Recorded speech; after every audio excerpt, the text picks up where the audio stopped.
I will now call for argument the final case on this morning's docket, 117362, State of Kansas versus Brian Richard Harris.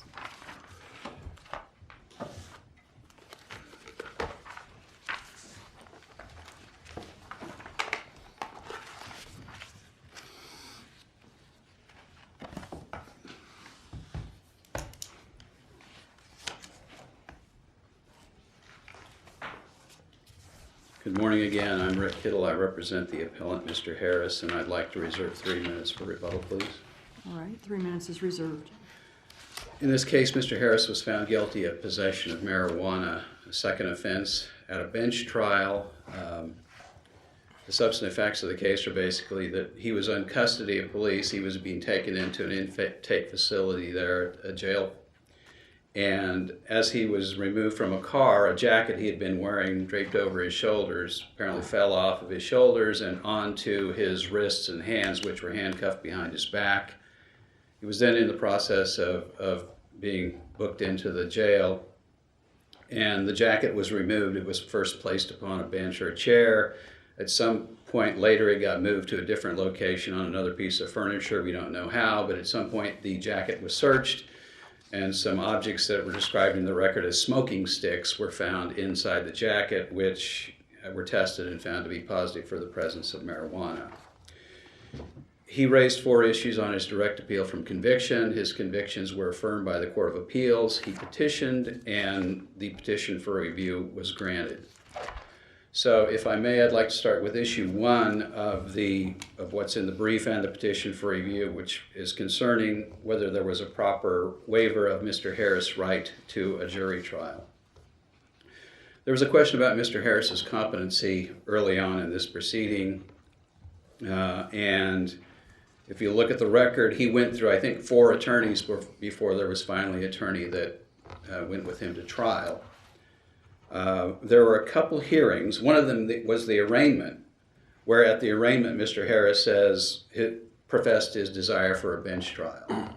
Now that wasn't done in the context of obtaining some sort of waiver of his right to jury trial, but at this point he's talking about his desire for a bench trial, and then he also says, I don't want to waive no liabilities. Well, I don't know exactly what that means, but it could certainly be interpreted as that he was not going to waive any right that he had. But in any event, that was said at the arraignment hearing.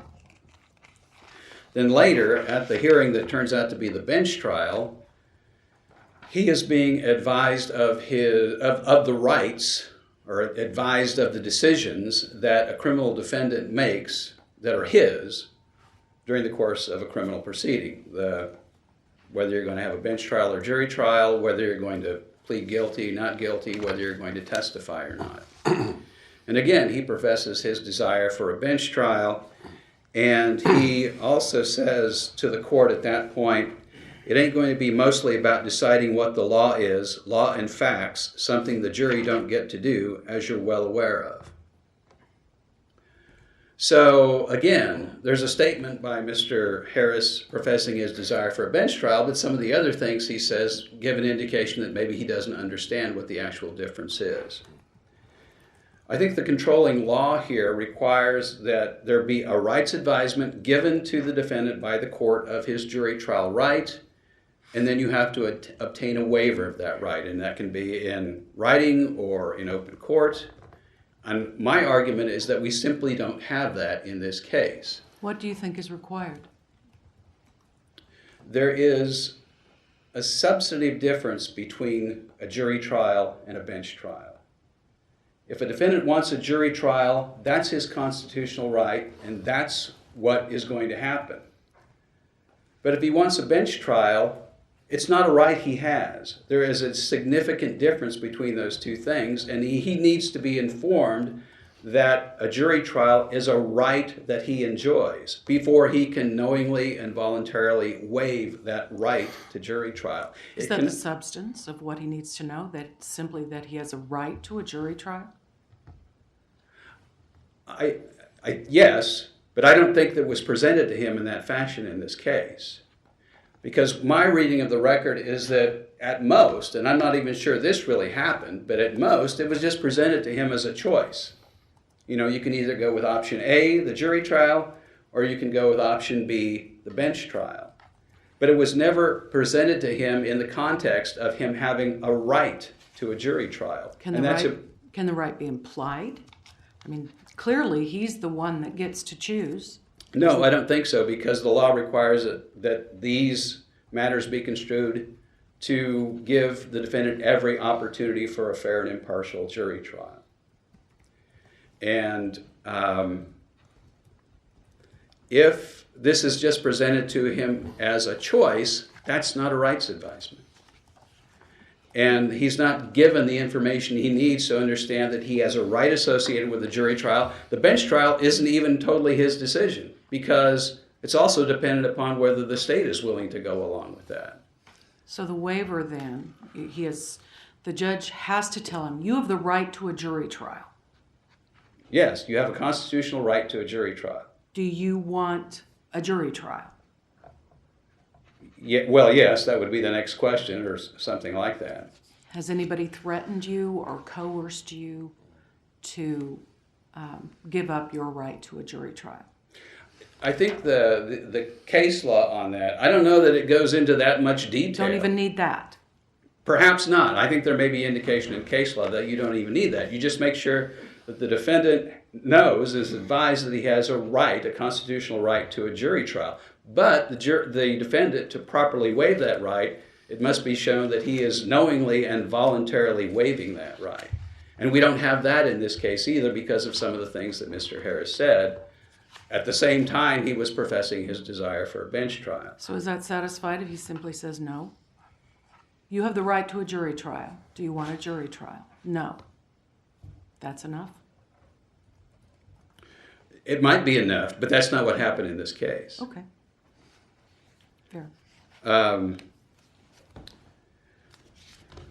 In the time I have, I'd like to move to a different issue unless the court has questions about that initial issue. And what I want to talk about is issue. Let me just ask you, if we say a waiver is required, the state didn't satisfy the waiver, the court did not satisfy the waiver requirement, what happens here? It goes back for what? I think it goes back to the beginning, to the beginning. So he was acquitted on the contraband charge at the bench trial. Does that get revived somehow? I don't think so. I think once he's acquitted of that, that's foreclosed from being raised. Okay, so your position was it doesn't really start over on all charges, just on the charge of possession. Right. Okay. Go ahead. I'd like to go to issue 3. And I've been doing this appellate work for 32 years almost, I guess. Every once in a while there is an issue that comes up that I think, why haven't I seen that before? Or more to the point, why didn't I think of that before? And this is one of those issues. And it was raised pro se by the litigant. And what happened is, there's a bench trial, evidence is heard, the court announces it's taking the matter under advisement, I'll issue a written decision within a week, and a written decision is issued the following day.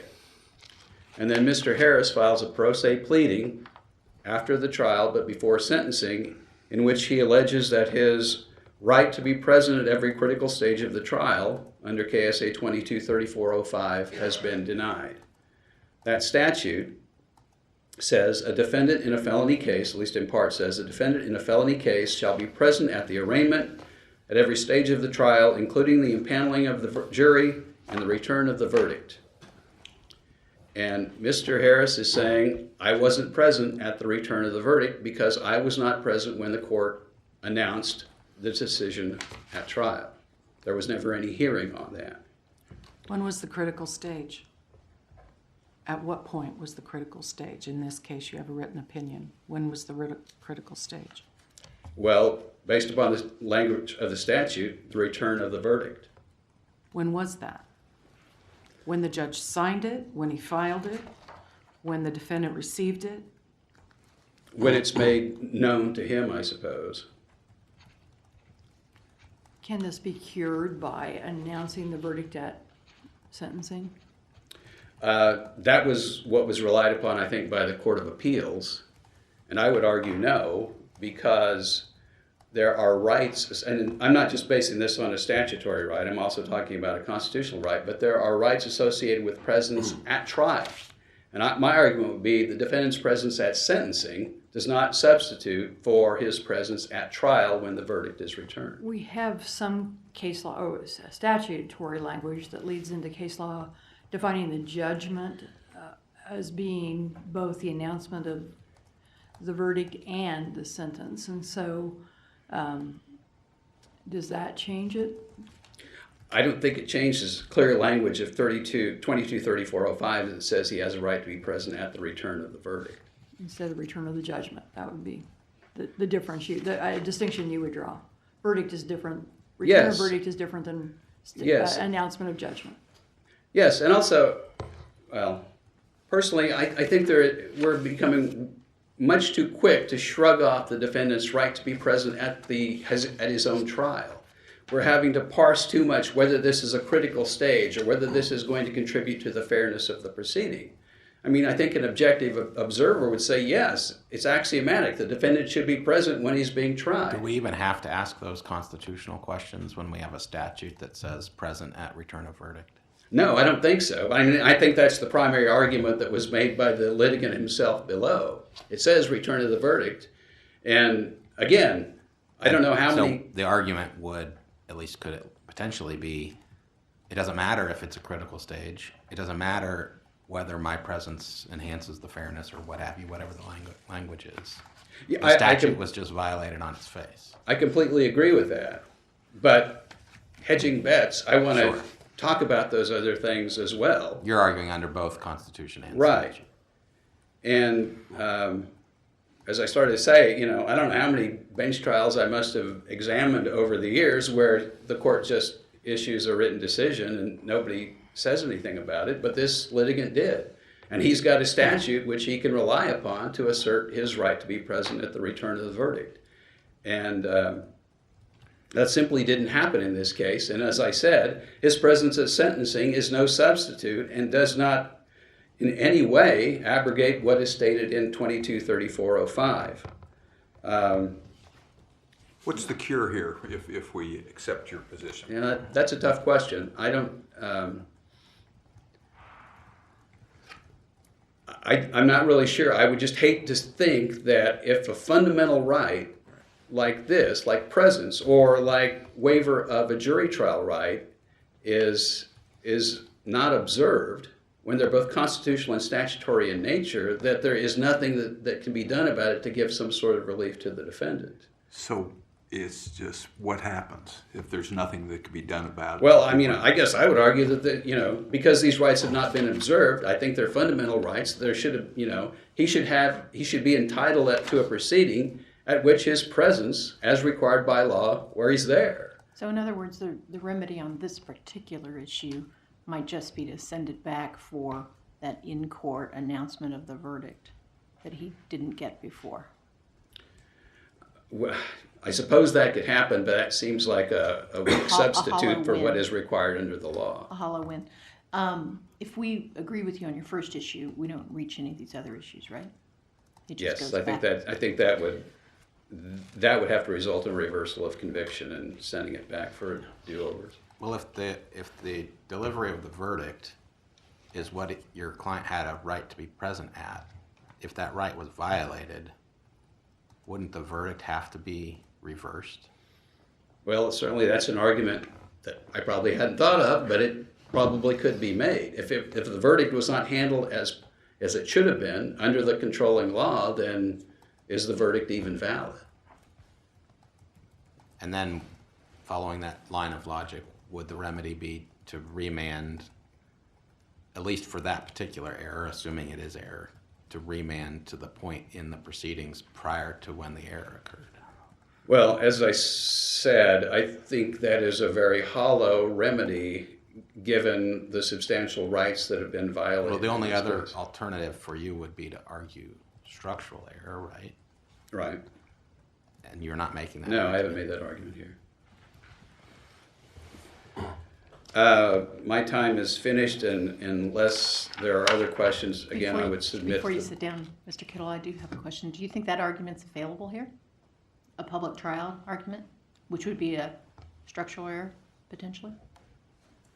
A public trial argument?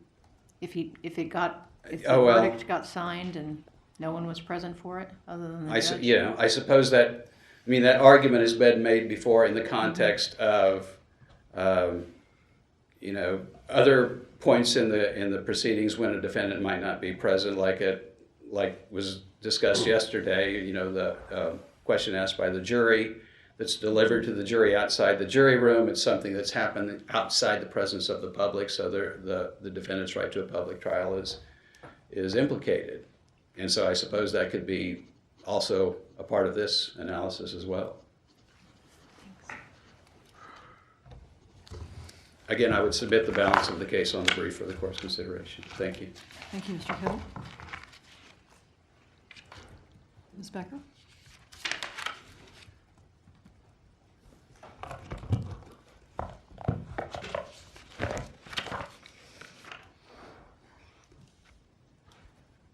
May it please the court, Sherry Becker. I appear on behalf of the state, the appellee in this case, and the Atchison County Attorney.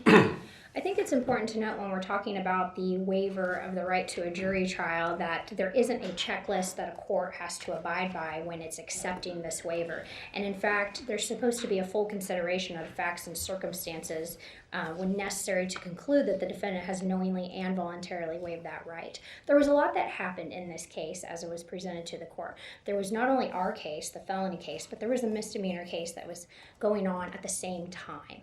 And so the defendant was representing himself for the... Do we have the record in that misdemeanor in front of us, counsel? I do believe it is part of the transcripts in this case. That was Reference filed. to it? Yes. Okay. And so I was not there at the trial court level, so that's the reason that I know about it when I pulled the actual transcripts and I could read about it as part of this case. And so when the defendant was representing himself in both of these cases, in the misdemeanor he was asked if he wanted a bench trial or a jury trial, and at that time he said he wanted a bench trial. So he had a bench trial in the misdemeanor case in the preliminary hearing in this felony case that were here at the same time. It should also be noted that the court did note at sentencing that this defendant has 25 prior convictions. This is not a defendant who is new to the criminal justice system. This is a defendant who's had... Is there anything in the record to suggest he's had a jury trial on any of those priors? I did not see anything in the record from the transcripts of that.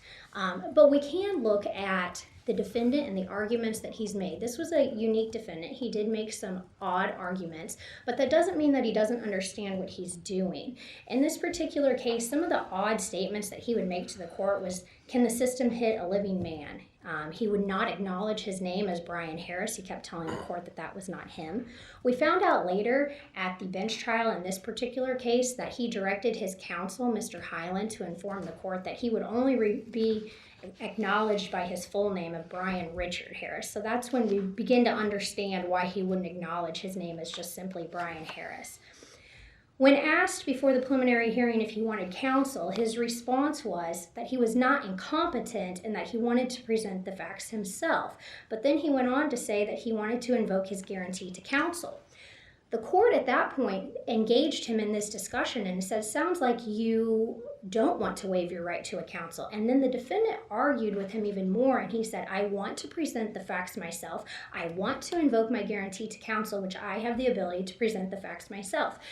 The court said, it sounds like you're wavering about whether you want counsel or you don't want counsel, and the defendant says that he's clear that he wants to represent himself. And throughout this additional dialogue, we find out that the defendant is actually confused about the two words of counsel and attorney.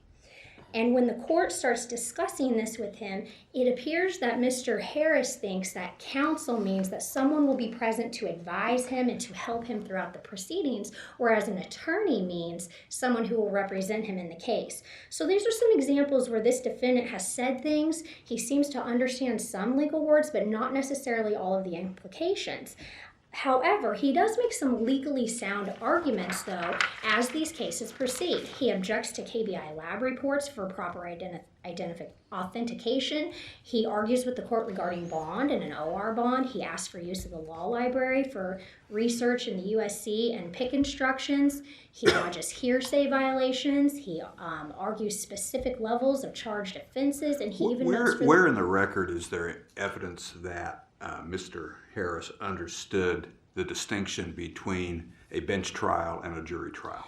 So Isn't that really what's critical here, is that there is a difference, there is a distinction, and typically the court will describe those distinctions before accepting a waiver. yes. Here, I don't see any indication where it's, at least in the record, where it's all by maybe implication, and even there I think it's a stretch, that Mr. Harris appreciates what a jury trial is and what he's given up. Can you point to me to that? Yes, I think there are two instances in the record where we can point to this. The first time the defendant asked for an attorney, presumably it's through a letter to the court. So he has demonstrated he knows how to contact the court about his For an rights. attorney? For an attorney at this point. Mr. Andrew Waring appears on his behalf. On the record, there is a discussion where the attorney for the defendant enters a not guilty plea and asks to set this for a trial. On the record, the attorney says, it is the attorney, not the court at this point, says, do you want a judge or a jury? And the defendant says, go with the judge, I want the bench. The court can hear this exchange. It is on the record. The judge clearly can hear it. The court asks, are you asking for a jury trial, Mr. Harris? And the defendant says, I'm asking for a bench trial. So the court... I think the point is, he doesn't have to ask for a jury trial. He has a right to it. It's the default position. Can you point to anything in the record where that idea is expressed by him or anyone else, that he understands that the default position is you get a jury trial, you have to waive that right? That's the point. That happens later on, before the bench trial begins in our case. Okay. So the defendant is expressing his dissatisfaction with his attorney. And the court is engaging in a discussion with Mr. Harris about his particular rights as a defendant. And at first it's structured as your counsel has the right to determine strategy. But then the court goes into a further lengthy discussion with the defendant. And he specifically says that he has several rights as a criminal defendant. And he said that those rights include the right to a jury trial and whether he wishes to waive that right. At the end of that discussion, the defendant says, I am fully aware of those rights. And then he continues and argues on about his counsel being insufficient and not filing motions on his behalf. So the court specifically did engage the defendant about his right to a jury trial and that he alone has that right and that he alone is the one who can waive that right. And the defendant acknowledged, I am aware of that right, and by then arguing a completely different topic, acknowledges that he didn't want the jury trial. He said numerous times on the record, I want the bench, I want the judge. And then he even Do defendants have a right to a bench trial? they have the right to waive their jury trial. So if the state responded, no, we want a jury trial, that Then- wouldn't matter. If True. a defendant demands a bench trial, the defendant gets a bench trial. If the defendant demands a bench trial in a felony case and the state objects, then there will be a jury trial. So there is no right to a bench trial then. Correct. The defendant then went on in this dialogue prior to the bench trial commencing, and he explained to the judge why he wanted a bench trial. He explained to the judge that he thought that the judge would be more fair to him than a jury. And that is akin to State v. Lewis. In State v. Lewis, that defendant specifically stated to the judge that he wanted a bench trial because he did not believe he could get a fair right to a jury trial in Johnson County due to racial considerations. In that case, the trial court did not explain to the defendant how juries are selected. The issue of preemptory strikes were not addressed. The issue of Batson challenges was not addressed or advised to the defendant. The trial court simply accepted the waiver, and this court upheld that as a knowingly involuntary waiver without the court giving those further explanations. That's akin to what happened here. Mr. Harris repeated over and over and over again that he wanted a bench trial, and he went so far to say he fully understood his right to a jury trial, and he even then explained why he thought it was more beneficial for him to have a trial to the court instead of a jury. On issue number 3,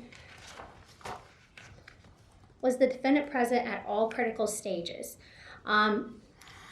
Obviously, he was not present when the memorandum decision was issued in this case. However, he was present before sentencing when the court says, I find you guilty beyond a reasonable doubt of count 2, as I have indicated in my memorandum decision. At that point, the defendant then engages the court and also notes his objection to different Miranda violations that his testimony was elicited through officers in the bench trial. And so when we get to this harmless error analysis, the defendant was able to lodge an objection to his Miranda violation statements. It was lodged in the concluding statements of defense counsel at the bench trial. Defendant himself lodged these objections before sentence was made. The court then continued the sentencing. When you say before sentence, was that at sentencing or was it a separate hearing? No, it was at the sentencing At the- hearing. Okay, but it was just prior to imposing sentence. That's correct. Okay. The court then continued the sentencing hearing because the defendant objected to a person felony classification on his PSI. So now the court has time to even think about it yet again, this objection that the defendant has to, one, not being present at all critical stages, and two, this Miranda violation that he is lodging. And at the then final sentencing, the court sentences him. So when we look at, okay, he was not present when the memorandum decision was entered in this case. He was present when the judge said, "I find you guilty of the possession of marijuana." The judge had already heard the Miranda violation issue 3 times at that point. And then the court did sentence him. And so from the state's perspective, Just to be clear, counsel, at sentencing, the court didn't say, "I find you guilty," did it? It said, "I have found you," or "I had found you," or "see my journal entry," or something like that, right? Referenced it as a past deed, I think. I have my notes. The court says, in the presence of the defendant, found that there was sufficient evidence to find the defendant guilty beyond a reasonable doubt as set forth in the court's decision. Okay. That was... You have it in present tense, okay. We'll check. Okay. So that was my recollection of what the actual transcript said. And so when we go to the remedy in this case, the defendant was present then when the court said he was found guilty of count 2. The court had the opportunity to review the defendant's objections that were made at trial, made before sentencing. And so at this point, it is a harmless error case. And when you look at State versus Martin, which is an unpublished opinion that was cited in the state's brief, the Court of Appeals did uphold the procedure used by the court, finding that a bench trial and a jury trial are not subject to the same procedure when announcing the finding of guilt. And the court held that the defendant in that case was actually appearing for judgment at the time that sentence was announced and cited to KSA 223422. However, both in Martin and there's a Second Circuit case, State versus Martinez, the verdicts were delivered by mail, not in open court, and the court stated that the appropriate remedy in those would be to send the matter back to the trial court for an announcement of the decision in open court, and that there was no other remedy. But that happened in this case. The judge in this case did announce that he found beyond a reasonable doubt that the defendant was guilty of count. But the judge, as was pointed out, was announcing a past event. He did. And I realize we may be splitting hairs here, but isn't there some harm, it may be an inchoate harm, that comes from finding out you've been found guilty by mail? Yes, I can't disagree with that. However, when looking at And so I'm sorry to interrupt, but your argument is that harm is cured by the pronouncement at sentencing. Yes. And I realize the result may not be different at the end of the day. But is that the same as saying, nope, time out, this was an error, and you have to go back and do the whole thing over again? To go back and do the whole thing over again. Wipe it off the books, and don't treat it as if it was something that happened in the past, that then he was present for the sort of statement of what everyone already knew. If that's this court's decision, then of course. I understand if that's this court's decision, that's what will happen. I'm asking you if you think that matters.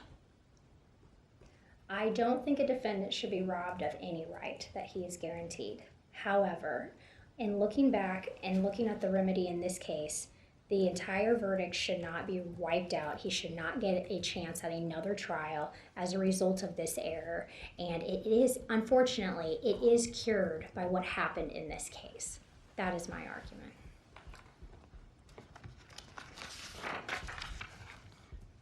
The defendant also made arguments about sufficiency of the evidence. I will primarily leave my arguments to what is in the brief, but there was sufficient evidence in this case presented. The defendant was arrested at his home. He had a jacket on. He was wearing that jacket when arrested and brought into the jail. It was over his shoulders. It wasn't that it was just placed over the handcuffs. He was wearing it. It was on his shoulders and had slipped off. The guards had to manually remove the handcuffs before they could remove the jacket. There was testimony that the jacket was placed on a bench. It subsequently was moved to a desk area and searched within 20 minutes of the defendant being placed into the restraint chair and into a holding cell.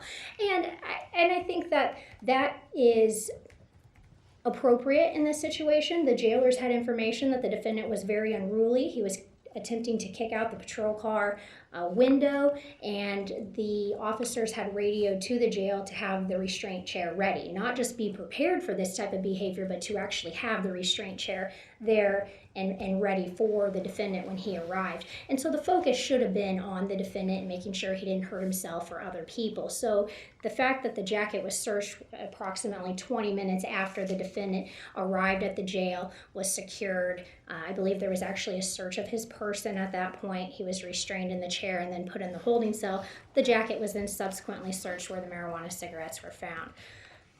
The state did present sufficient evidence for the finding of guilt in that case, and we'd ask that you affirm the lower court as well as the district court.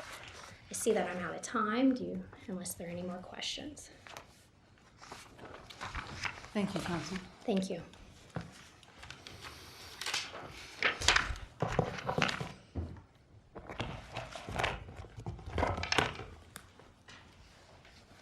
Mr. Kittle? The return of the verdict is, I don't know how you want to analyze this. Certainly the defendant's presence at the return of the verdict would contribute to fairness because he is the person whose future is on the line when the verdict is announced. And to say that it's unfortunate, but there's nothing we can really do about this, if he's not present when the verdict is returned, and the verdict is the culmination of the trial. It's the point to which everyone's efforts at trial are directed, particularly the defendant. And to say that his right to be there when the verdict is announced can just be shrugged off, I think there's something really offensive to fundamental fairness in that situation. And, sometimes there aren't good remedies in these situations. I don't know, maybe that's one of these situations, but I still think there must be a remedy here that can impress the importance of the observation of these rights that are at stake here.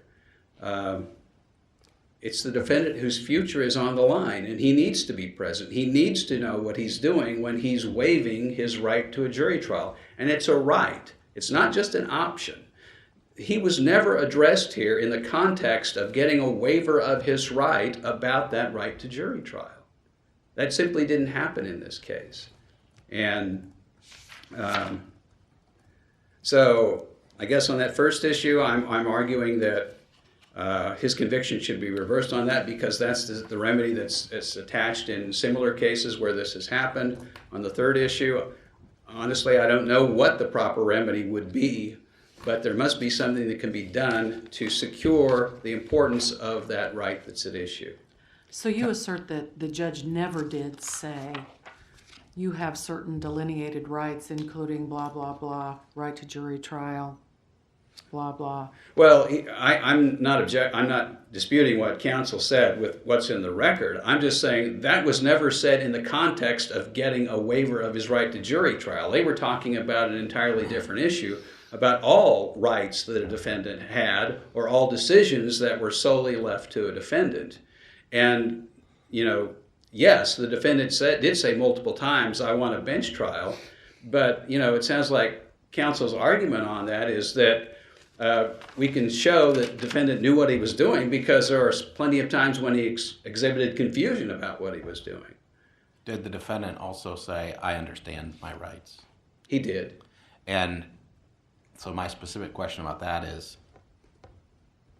is there, How do we, as an appellate court, look at the district court's presumed finding that that's credible and true? I mean, it almost seems like that the district court accepted the defendant's statement that the defendant understood all his rights.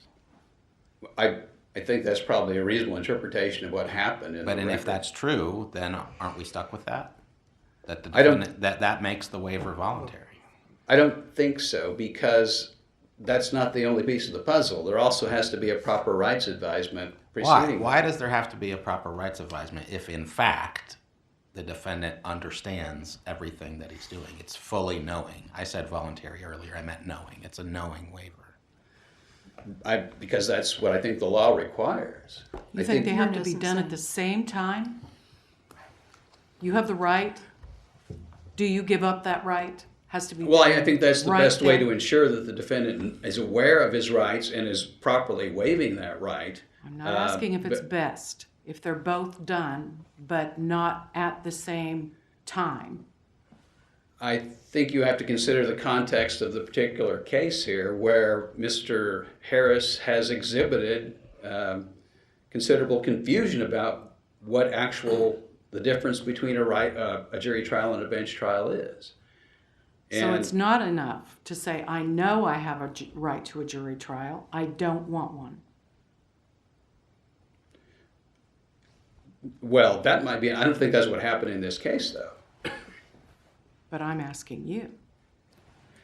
Well, no, it's not enough, because the law requires that there actually be a rights advisement by the court. So you're And- basically saying it's a structural error. Well, not give what the I'm rights saying is, look, advisement. it's not enough that counsel advise the defendant what his rights are. The law requires that the court do that. And so in the absence of that, it's not enough just the defendant make a sua sponte statement about his awareness of his rights and he's waiving his rights. There has to be something more. This is not just one thing. It's the other thing that must be done as well. Let me see if you agree with this, because I think you're cross-pollinating issues here. If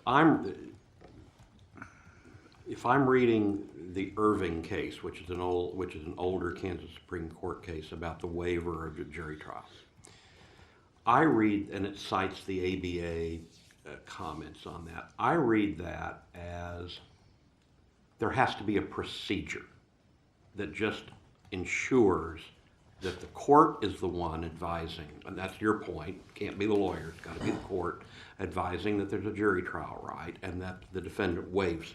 So it seems to me there's a procedural issue. But then when you start talking about the defendant exhibiting comprehension issues, that seems to be a second question as to whether this is knowing. And then I think that's where Justice Stiegel's notion of the court making, that we would presume that there was a determination by the court as to that knowing business, that this was a legitimate, comprehensible, that he wasn't just crazy. But I think I see those as two different things. Do you see it that way? A procedural thing that's just, you look at this, you got to check the box. If you don't do it, you're dead. But then there might also be an issue of whether, while you're checking the boxes, the defendant actually understood what was going on. That, I think you could make a separate factual-based argument. See what I'm saying? I understand what you're saying, but you also have to consider the fact that the controlling law says that jury trial waivers must be construed to ensure the defendant has every opportunity to receive a fair and impartial trial by jury. And in the facts that we have here, I don't think that's what happened because of the procedure that was used. I don't think we have an actual rights advisement by the court, and it's not good enough that counsel may have been advised of that right that the defendant may have been advised of that right by counsel, or that the defendant himself just interjected that that's what he believed he wanted and he knew what he was doing. Yes, there are two parts here, but they're both essential. I don't disagree with that. I'm just saying that there are two parts to it. I think I'm agreeing with you on the procedure. That's my point. And if you agree on the procedure, I don't know that we need to worry about the comprehension part of it. Because the procedure part's mechanical, is all I'm Right. getting at. And I'm not disputing that, but I'm saying part of the analysis here is whether the defendant, as Justice Siegel said, knowingly and voluntarily made this waiver. Do you have to get to that if the procedure wasn't followed, is all I'm... No, I don't think so. I think these are both essential, and if one of them is not there, then that's the end of the matter. What is essential for the substance? I'm sorry, I didn't hear. Well, he's not a lawyer. So if during the colloquy he makes a statement that probably would get a bad grade on a law school exam, is it up to the court to keep correcting him and educating him on what happens during the course of a jury trial that might be different during the course of a court trial? Yes, I think there is some obligation on the court if the defendant, like in this case, makes a statement indicating he believes that the jury plays no part in determining what the facts of the case are. If he doesn't have that understanding, he's not making a knowing and voluntary waiver of his right to a jury trial because he doesn't understand what a jury trial is. And it doesn't make any difference at that point if he says he understands his right, because clearly other things he said are reflecting he doesn't understand them at all. So is it your position then the judge must continue to tell him and correct him on the law until he stops making misstatements on the law? I think if that might be necessary, if that's going to impede the ability of the court to determine that he is making a knowing waiver of his right. And then it's just a factual Well, perhaps, but I interpretation. mean, if you took a situation where the defendant professed he wants a jury trial or a bench trial, and then is making some sort of outlandish statements clearly indicating he doesn't know what he's talking about on a variety of rights, how could you say in that situation that any waiver was knowingly made? And that's essentially what we have in this case.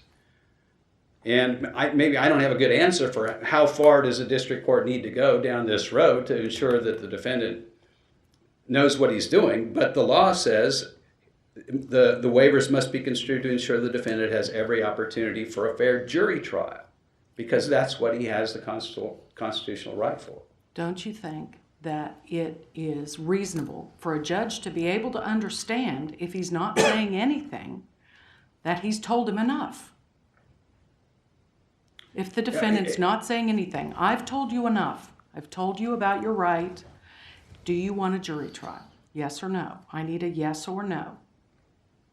Yeah, I'm not saying that that's not enough if that were the situation that occurred in this case, but it's not.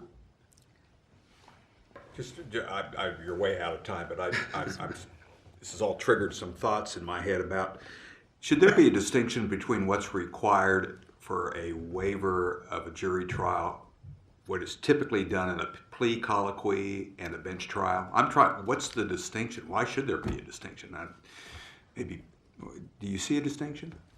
Typically, a plea colloquy always has an extensive waiver of a right to jury trial. Why is it different? And with if the that, bench trial? I don't know why there should be any difference, actually. If that's what's required in obtaining a plea, this is also one of the decisions that a defendant is solely going to make. I'm wondering, because we have pretty strict requirements for a plea Right. colloquy. I have no further comments. So. Further questions? Thank you, counsel. Thank you. Thank both counsel for their arguments. The court will take this matter under advisement.